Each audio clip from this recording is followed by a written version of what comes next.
Hormatly aziz Türkmen milleti, görüşüňiz ýanak hazır manakay adalet hahlyk üçin ki habaryňyz barty.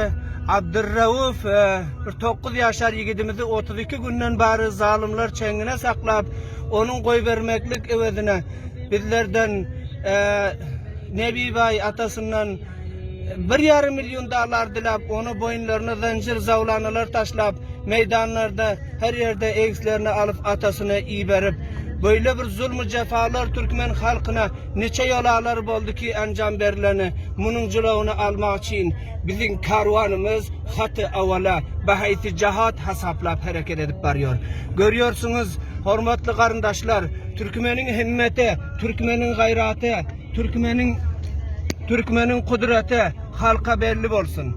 Biz Türkmen biz zalimlerin mukabiline duracak insanlar biz hainleri vetenden Balx vilayetinden başını cemlap hemmesini kara yere tıkacak Türkmenler biz. Her kim gaflette yatıyor, mesuliyetini ada etmedik insan.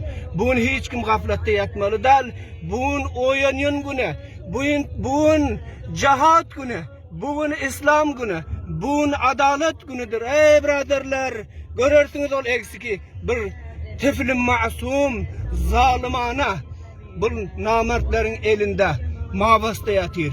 Gayri kanuni, gayri insani, gayri İslami. Ey Türkmenlerim, ey karındaşlarım, gaflette yatman, örlen, turun, yürüyün. Sizler hakkınız için kadem koyun. Sizlere zulmü istibdat az verkizattal. Tabakay mazlumiyet.